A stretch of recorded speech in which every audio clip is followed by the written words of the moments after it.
여러분, 혹시 오늘 아침 거울을 보며 이런 생각을 해보셨나요? 이 얼굴이 정말 내가 맞나? 어제와 다를 바 없는 하루인데 문득 거울 속 노인의 주름이 낯설게 느껴질 때가 있습니다. 78세, 김재호. 평생을 교단 위에서 아이들을 가르치며 꼿꼿하게 살아온 제 이름입니다. 하지만 요즘 저는 제가 만든 이 완벽한 성 안에서 조금씩 길을 잃어가고 있습니다. 새벽 5시. 알람이 울리기도 전에 눈이 떠집니다. 평생의 습관이죠. 집안은 먼지 하나 없이 정갈합니다. 거실장에 놓인 수석들은 제자리를 지키고 있고 서재의 책들은 등표 번호 순으로 정확히 꽂혀 있습니다. 제 삶은 늘 이래야 했습니다. 흐트러짐 없는 것. 그것이 제 자존심이었으니까요. 그런데 말입니다. 가끔은 이 완벽한 질서가 저를 비웃는 것 같습니다. 엊그제는 아내의 제삿날이었습니다. 서울 사는 아들 민수에게 전화를 걸었죠. 오늘 엄마 제사다. 돌아온 대답은 무거웠습니다. 아버지, 죄송해요. 오늘 프로젝트 마감이라. 주말에 찾아뵐게요. 미경이 녀석도 바쁘긴 매한가지였습니다. 아이들을 탓할 순 없습니다. 그 바쁜 세상 속에서 제 몫을 하며 사느라 숨이 턱끝까지 차오른 걸 아니까요. 혼자 차린 제사상 앞에 앉아 아내의 영정을 받습니다. 여보, 애들 바쁘대. 잘 살고 있다는 증거니까 서운해 말어. 아내에게 건넨 말인지 제 자신을 달래는 말인지 알 수 없었습니다. 텅 빈 거실에서 혼자 숟가락질을 하니 밥알이 모래알처럼 까슬거렸습니다. 사건은 아주 사소한 곳에서 시작되었습니다. 식탁 위에 놓인 우유팩. 분명 어제 산 것 같은데 한 모금 들이키자마자 비릿하고 역한 맛이 혀끝을 찔렀습니다. 날짜를 보니 일주일이 지났더군요. 이상하다. 분명 어제 마트에서. 머릿속이 하얘졌습니다. 기억의 실타래가 툭 하고 끊어진 기분. 불안한 마음에 외출을 서둘렀습니다. 현관문을 잠그고 엘리베이터 앞에 섰는데 아랫집 여자가 이상한 눈으로 저를 봅니다. 어르신, 집안에서 연기 나는 거 아니에요? 깜짝 놀라 집 안으로 뛰어 들어갔습니다. 앞불싸, 인덕션 위에 올려둔 냄비가 까맣게 타 들어가고 있었습니다. 국을 데우려 불을 켰다는 사실조차 까맣게 잊고 있었던 겁니다. 심장이 요동쳤습니다. 교장 선생님 소리 들으며 한치의 오차도 없이 살아온 제가 제 집을 태워 먹을 뻔했다니요. 거울 앞에 섰습니다. 거울 속 노인이 떨고 있습니다. 눈동자에는 제가 알던 지성은 온데간데 없고 낯선 공포만이 서려 있었습니다. 재호야, 너 정말 괜찮은 거냐? 스스로에게 물었지만 집안은 무겁고 고요한 침묵뿐이었습니다. 그날 밤 비가 내렸습니다. 무릎 관절이 쑤셔 화장실에 가려고 일어났죠. 전등 스위치를 찾는데 평소라면 눈 감고도 찾을 그 위치가 오늘따라 손에 잡히지 않습니다. 여기가 어디지? 아주 찰나였습니다. 제가 30년을 살았던 안방이 마치 낯선 호텔방처럼 생경하게 다가왔습니다. 등 뒤로 식은땀이 흘렀습니다. 간신히 화장실 문을 열었습니다. 그런데 발을 들이는 순간 타일 위에 고인 물기에 발이 미끄러졌습니다. 아! 비명이 나오지 않았습니다. 오른쪽 다리에서 전해지는 날카로운 통증이 뇌를 찌릅니다. 일어서려 했지만 다리에 힘이 들어가지 않습니다. 바닥은 차갑고 축축했습니다. 사람 살려요. 누구 없어요. 목소리를 높여봤지만 두꺼운 현관문 밖으로 제 목소리가 전해질 리 없습니다. 거실 테이블 위에 놓인 휴대폰이 보였습니다. 불과 2미터. 평소라면 한 걸음이면 닿을 그 거리가 지금 제게는 천리길보다 멀게 느껴집니다. 팔꿈치로 바닥을 긁으며 조금씩 기어갔습니다. 손톱이 부러지고 팔꿈치에 피가 배어 나왔지만 지금 이걸 잡지 못하면 저는 이대로 끝이라는 직감이 들었습니다. 땀과 눈물로 범벅이 된 채 손을 뻗었습니다. 10cm, 5cm. 마침내 손끝에 휴대폰의 매끄러운 감촉이 닿았습니다. 덜덜 떨리는 손으로 119를 눌렀습니다. 그리고 마지막 힘을 다해 민수의 이름을 찾았습니다. 민수야. 아버지가. 구급차의 사이렌 소리가 멀리서 들려왔습니다. 정신이 아득해지는 와중에 이런 생각이 들더군요. 이 문을 나가면 나는 다시 이 집으로 돌아올 수 있을까? 하지만 그때는 몰랐습니다. 병원을 거쳐 제가 가게 될 곳이 제 인생의 가장 시리고 차가운 겨울이 될 줄은 말입니다. 그곳에서 제가 본 것은 무엇이었을까요? 그리고 제 자식들은 저를 위해 어떤 선택을 내렸을까요? 여러분, 세상에서 가장 슬픈 설득이 무엇인지 아십니까? 사랑해서 보내준다는 말. 그리고 너를 위해 내린 결정이라는 말입니다. 병실 침대에 누워 고관절 수술 부위보다 더 시린 마음을 달래던 제게 아들 민수가 찾아온 건 퇴원 일주일을 앞둔 날이었습니다. 민수의 얼굴은 퀭했습니다. 넥타이는 비뚤어져 있고 구두는 흙먼지가 가득했죠. 제 곁을 지키던 딸 미경이도 오빠 눈치를 봅니다. 민수가 제 손을 잡더군요. 평소엔 살갑지도 않던 녀석이 말입니다. 아버지, 이번에 정말 큰일 날 뻔하셨어요. 저희가 상의를 좀 해봤는데. 상의라는 단어가 나오는 순간 저는 직감했습니다. 아, 이제 내 자리가 사라지겠구나. 민수는 장기 요양 등급이니 정부 지원이니 하는 복잡한 숫자들을 늘어놓았습니다. 거긴 24시간 간호사도 있고 친구분들도 많으시대요. 딱 석 달만 아버지 재활할 때까지만 계시는 거예요. 석 달. 그 달콤한 거짓말에 저는 고개를 끄덕일 수밖에 없었습니다. 제가 버티면 저 지친 아이들의 어깨가 무너질 것 같았으니까요. 그것이 한국 부모들의 지독한 병이죠. 자식 앞에서는 죄인이 되는 병 말입니다. 일주일 뒤, 저는 남양주의 한 요양원 앞에 섰습니다. 공기는 맑았지만 제 코끝에는 서늘한 소독약 냄새만 감돌았습니다. 입구에 들어서자마자 젊은 직원이 사무적으로 묻더군요. 김재호 어르신, 보호자분은 저기서 계약서 작성해 주시고요. 어르신은 저 따라오세요. 그곳에서의 첫 경험은 박탈이었습니다. 제가 평생 써온 손목시계, 아내가 선물했던 낡은 지갑, 심지어 입고 있던 옷까지 모두 박스에 담겼습니다. 대신 제게 주어진 건 헐렁한 분홍색 환자복 한 벌이었습니다. 거울 속 제 모습은 더 이상 전직 교장 김재호가 아니었습니다. 가슴팍에 커다랗게 적힌 205호, 그 숫자가 제 새로운 이름이 되었습니다. 제가 배정받은 사인실. 문을 여는 순간 숨이 턱 막혔습니다. 퀴퀴한 냄새와 무거운 침묵. 세 분의 어르신이 계셨는데 한 분은 초점 없는 눈으로 천장만 보고 계셨고 한 분은 TV 소리도 없이 화면만 뚫어져라 보고 계셨습니다. 인사를 건넸지만 돌아오는 건 공허한 메아리 뿐이었습니다. 안녕하세요. 오늘 새로 온 김재호입니다. 그 말이 공중에서 흩어지는 걸 보며 저는 처음으로 이곳이 사람 사는 곳이 아니라 버텨내는 곳임을 깨달았습니다.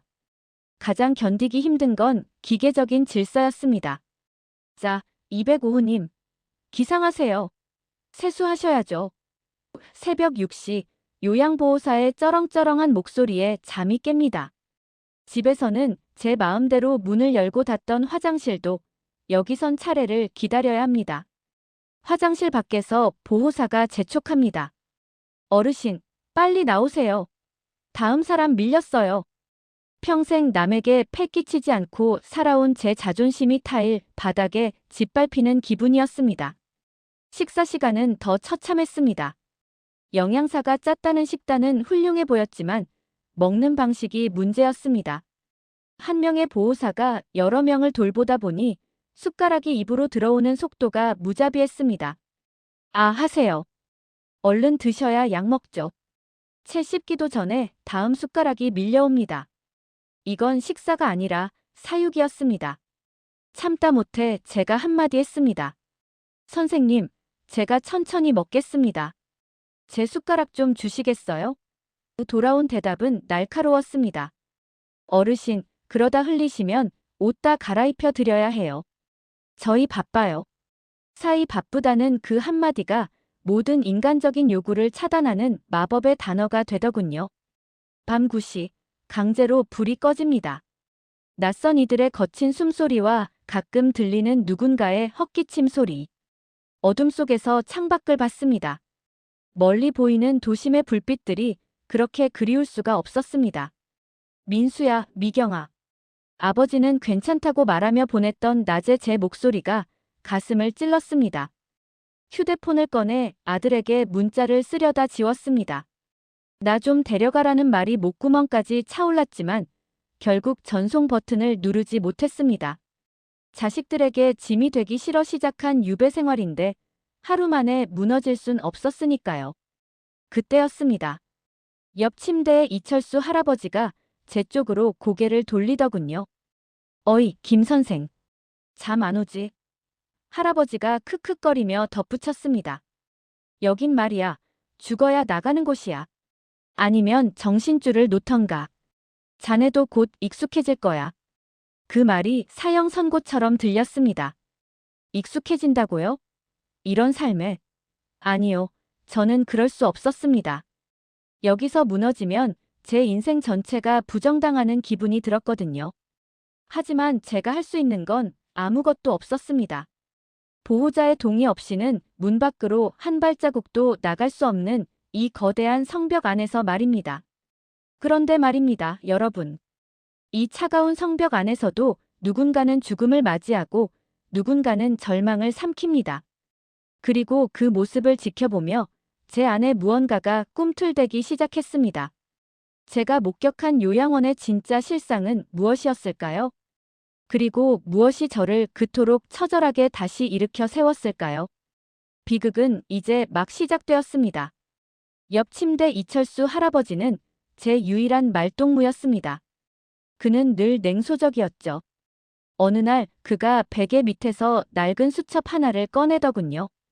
그건 일기장이 아니라 대기 명단이었습니다. 자기보다 먼저 들어온 사람들이 어떤 순서로 실려 나갔는지 적어둔 기록이었죠. 김 선생, 저기 201호 박씨 알지? 어제 나갔어. 자식들은 끝내 안 오더군. 철수 할아버지의 덤덤한 목소리가 제 심장을 훑고 지나갔습니다. 여기서는 죽음조차 일상의 소음처럼 가벼웠습니다. 그러던 어느 날 새벽이었습니다. 요란한 발소리에 잠이 깼습니다. 복도에 낯선 불빛이 번쩍였죠. 202호 김순자 할머니였습니다. 제가 들어온 날 초점 없는 눈으로 제 손을 꼭 잡으며 내 아들 못 봤소? 라고 물으셨던 분입니다. 직원이 할머니의 침대를 밖으로 밀어내고 있었습니다. 그런데 말입니다. 제 눈을 의심했습니다. 할머니의 짐은 이미 검은 비닐봉지에 담겨 침대 밑에 놓여 있더군요. 마치 오늘이 그날일 줄 알고 있었다는 듯이 말입니다. 할머니가 떠난 자리. 햇살이 비치자마자 요양보호사가 들어왔습니다. 슬퍼할 겨를도 없었습니다. 자, 202호 비었으니까 빨리 소독하고 시트 갈아요. 오후에 신규 입소자 온답니다. 사이 누군가의 인생이 마침표를 찍었는데 이곳은 그저 빈 침대 하나가 생겼을 뿐이었습니다. 70년 넘는 세월이 고작 비닐봉지 하나와 시트 가는 시간 10분으로 정리되는 모습. 그게 제 미래일지도 모른다는 공포가 덮쳐왔습니다. 그날 오후 저는 참지 못하고 민수에게 전화를 걸었습니다. 손이 떨려 번호를 몇 번이나 틀렸는지 모릅니다. 신호음이 가고 드디어 아들의 목소리가 들렸습니다. 민수야, 나다. 나 좀 여기서 꺼내줘. 더는 여기 못 있겠다. 여긴 사람이 있을 때가 아니야. 제 목소리는 비명에 가까웠습니다.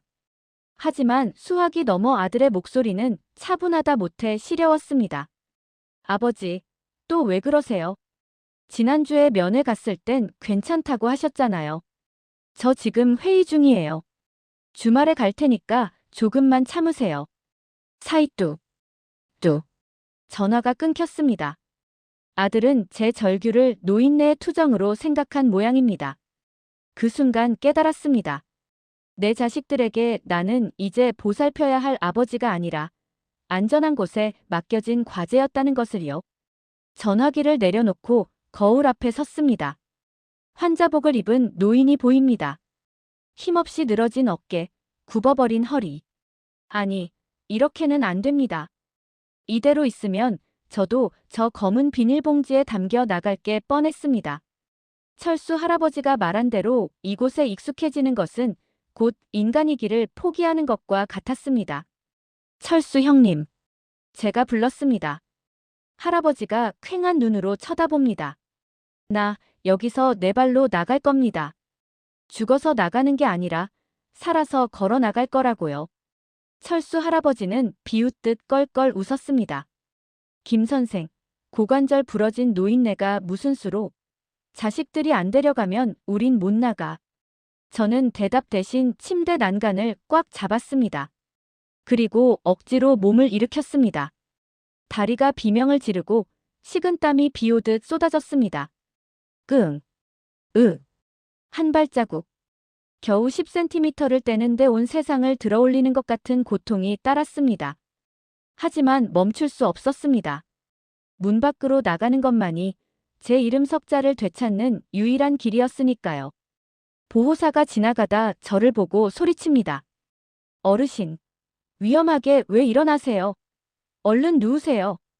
저는 보호사의 손을 뿌리쳤습니다. 그리고 생전 처음 보는 차가운 눈빛으로 그를 쳐다봤습니다. 나 아직 안 죽었어. 내 발로 화장실 갈 거야. 비켜. 여러분, 죽음을 기다리는 사람에게 가장 무서운 건 죽음 그 자체가 아닙니다. 내가 아직 살아있다는 사실을 누구도 인정해주지 않는 것입니다. 저는 이제 도박을 시작하려 합니다. 제 남은 생을 건 도박 말입니다. 고관절이 으스러진 노인이 어떻게 기적처럼 다시 서게 되었을까요? 그리고 자식들의 견고한 거절을 저는 어떤 방법으로 무너뜨렸을까요? 요양원의 아침은 여느 때와 다름없이 무심하게 밝았습니다. 하지만 제 침대 위 분위기는 달랐습니다. 저는 매일 아침 남들보다 1시간 먼저 눈을 떴습니다. 그리고 남몰래 이불 속에서 다리 근육을 조였습니다. 하나, 둘. 땀이 비오듯 쏟아졌습니다. 고관절 수술 부위가 마치 달군 인두로 지지는 것처럼 뜨거웠지만 멈추지 않았습니다. 물리치료사 박 선생이 제게 다가왔습니다. 그는 이곳에서 유일하게 제 이름을 다정하게 불러주던 청년이었죠. 어르신, 오늘은 조금만 하세요. 무리하시면 덧나요. 저는 박 선생의 손을 꽉 잡았습니다. 그리고 간절하게 말했습니다. 박 선생, 나 좀 도와주게. 나 여기서 죽어서 나가지 않을 거네. 내 발로 걸어서 내 집 문을 열어야겠어. 제 눈빛에서 무엇을 보았는지 박 선생은 조용히 고개를 끄덕였습니다. 그날부터 지옥 훈련이 시작되었습니다. 남들이 TV를 보며 멍하니 시간을 보낼 때 저는 재활실 구석에서 평행봉을 잡았습니다. 손바닥에 굳은 살이 박이고 어깨 근육이 찢어질 듯 아팠습니다. 하지만 한 발짝을 뗄 때마다 저는 생각했습니다. 이건 단순한 걸음이 아니다. 내 자존심을 되찾는 행진이다. 철수 할아버지는 그런 저를 보며 혀를 찼습니다. 김 선생, 그러다 골병 들어. 자식들이 안 데려가면 다 허사라니까. 저는 웃으며 대답했습니다. 형님, 자식이 안 데려가면 내 발로 걸어서라도 갈 겁니다. 택시를 잡든 기어서 가든 내 집으로 갈 거예요. 제 말에 철수 할아버지는 처음으로 비웃음이 아닌 묘한 동경의 눈빛을 보냈습니다. 드디어 일요일, 아들 민수와 딸 미경이가 면회를 왔습니다. 그들의 얼굴에는 여전히 미안함과 피로함이 섞여 있었죠. 아버지, 식사는 잘하세요? 혈압은 어떠시고요? 상투적인 질문들이 오갔습니다.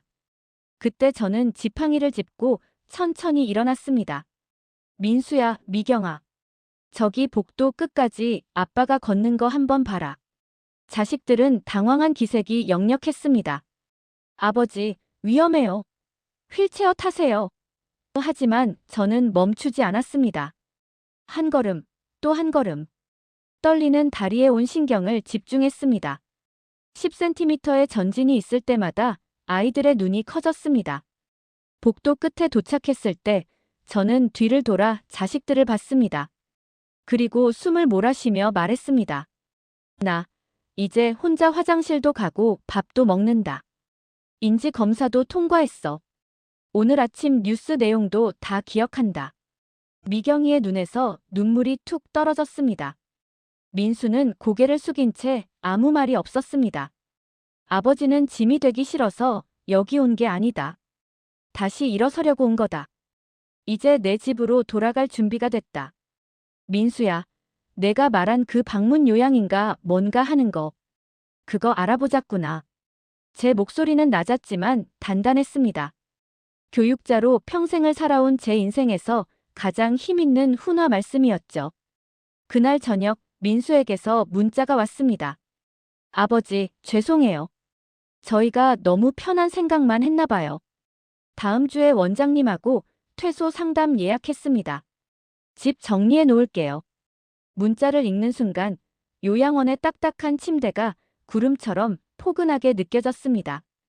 하지만 기쁨도 잠시 옆 침대 철수 할아버지가 보였습니다. 그는 벽을 보고 돌아 누워 어깨를 들썩이고 있었습니다. 김 선생, 자네는 이겼네. 정말 이겼어. 그 목소리에는 축하와 함께 깊은 고독이 배어 있었습니다. 저는 할아버지의 야윈 어깨에 손을 올렸습니다. 형님, 저 먼저 가서 기다릴게요. 형님도 일어설 수 있습니다. 여러분, 기적은 하늘에서 뚝 떨어지는 게 아닙니다. 내가 나를 포기하지 않을 때 세상도 나를 포기하지 못하는 법입니다. 이제 저는 3개월간의 유배 생활을 끝내고 다시 세상으로 나갈 준비를 합니다. 하지만 퇴소의 기쁨 뒤에는 또 다른 현실이 기다리고 있었습니다. 요양원 문을 나서는 순간 제가 마주한 차가운 바람, 그리고 제 집으로 돌아가 겪게 된 예상치 못한 변화는 무엇이었을까요? 집안은 고요했습니다. 하지만 요양원의 그 죽은 듯한 침묵과는 달랐습니다. 베란다 화분에는 먼지가 앉았고 집안 공기는 조금 텁텁했지만 그게 바로 내가 사는 냄새였습니다. 아들 민수가 짐을 내려놓으며 쑥스럽게 웃더군요. 아버지, 집이 최고죠? 거실 도배 새로 했으니까 깔끔할 거예요. 민수가 떠나고 혼자 남은 첫날 밤. 저는 거실 소파에 앉아 가만히 창밖을 봤습니다. 요양원 창살 너머로 보던 도심의 불빛이 이제는 제 발밑에 있었습니다. 강제로 꺼지던 구시의 소등 시간도 없었습니다. 저는 제가 읽고 싶을 때까지 책을 읽었고 제가 자고 싶을 때 불을 껐습니다. 아, 이게 사는 거지. 소리가 절로 나왔습니다. 다음 날 아침 10시 초인종이 울렸습니다. 방문 요양보호사 선영 씨가 환한 미소로 들어왔습니다. 김재호 선생님, 안녕하세요. 오늘부터 오전 시간 함께할 김선영입니다. 요양원에서는 205호였던 제가 이곳에서는 다시 선생님이 되었습니다. 선영 씨는 달랐습니다. 무작정 밥을 먹여주지 않았습니다. 선생님, 오늘 된장찌개 드릴까요? 재료는 제가 손질해 둘 테니 양념은 선생님이 직접 해보시겠어요? 소금 한 꼬집, 고춧가루 한 큰술.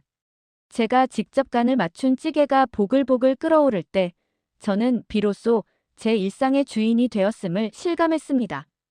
오후에는 지팡이를 짚고 집 앞 공원을 걸었습니다. 요양원 복도가 아닌 흙길을 밟는 기분은 경이로웠습니다. 벤치에 앉아 있으면 동네 노인들이 말을 걸어옵니다. 어르신, 한동안 안 보이시더니 어디 다녀오셨소? 저는 웃으며 대답합니다. 예, 잠시 유학 좀 다녀왔습니다.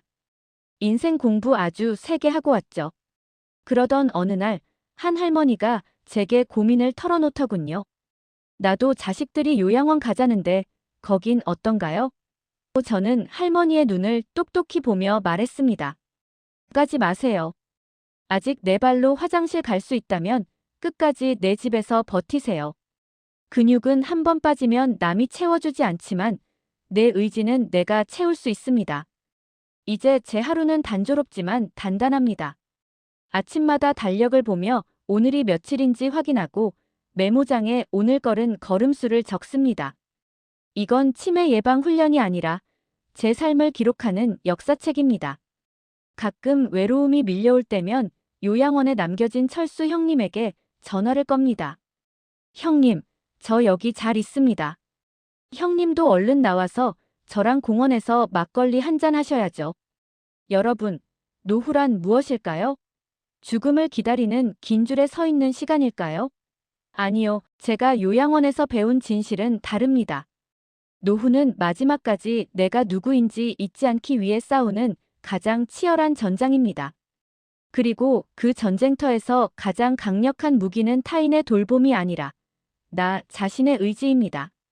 가끔 거울을 봅니다. 여전히 주름 가득한 노인이 서 있습니다. 하지만 요양원 첫날 보았던 그 겁에 질린 이방인은 더 이상 없습니다.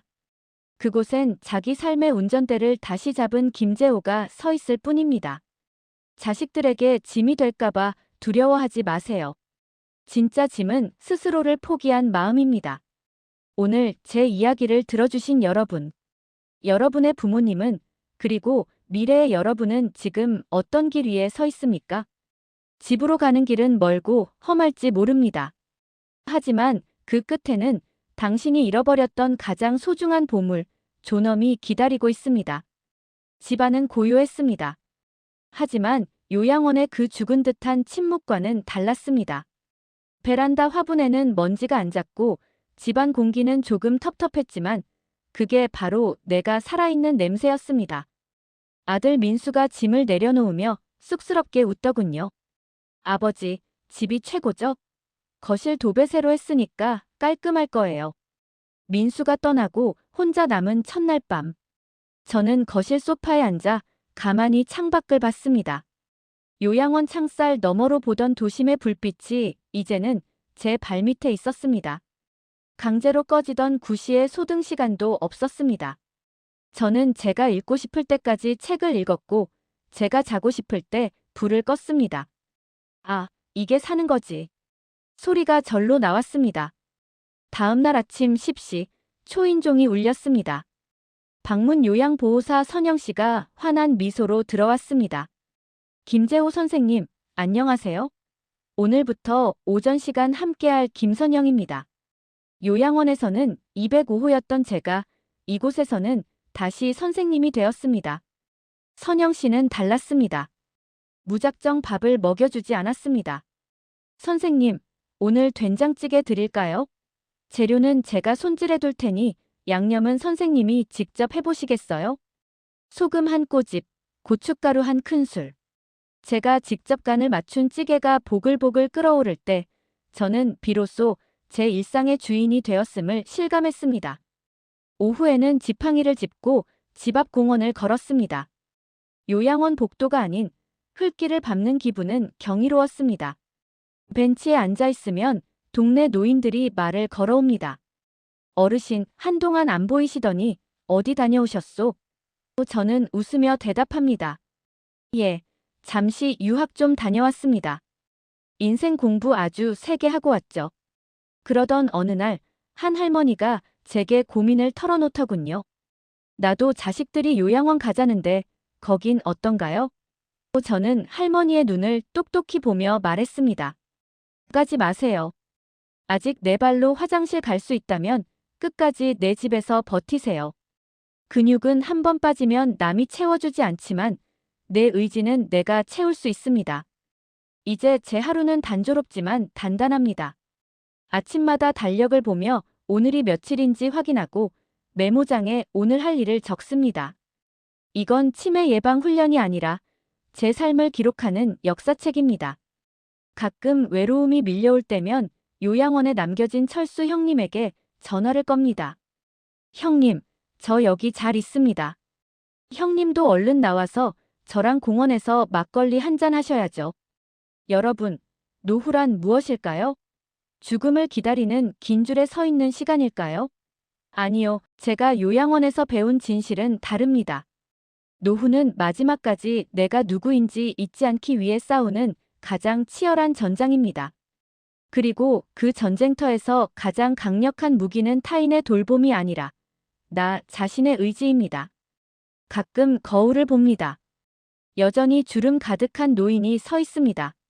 하지만 요양원 첫날 보았던 그 겁에 질린 이방인은 더 이상 없습니다. 그곳엔 자기 삶의 운전대를 다시 잡은 김재호가 서 있을 뿐입니다. 사이 자식들에게 짐이 될까봐 두려워하지 마세요. 진짜 짐은 스스로를 포기한 마음입니다. 오늘 제 이야기를 들어주신 여러분, 여러분의 부모님은, 그리고 미래의 여러분은 지금 어떤 길 위에 서 있습니까? 집으로 가는 길은 멀고 험할지 모릅니다. 하지만 그 끝에는 당신이 잃어버렸던 가장 소중한 보물, 존엄이 기다리고 있습니다. 저는 오늘도 제 집의 문을 열고 산책을 나갑니다. 내 발로 걷는 이 길이 제 인생에서 가장 아름다운 길임을 이제는 아니까요. 지금까지 제 이야기를 들어주셔서 감사합니다. 건강하십시오. 그리고 부디 당신의 집을 지키십시오.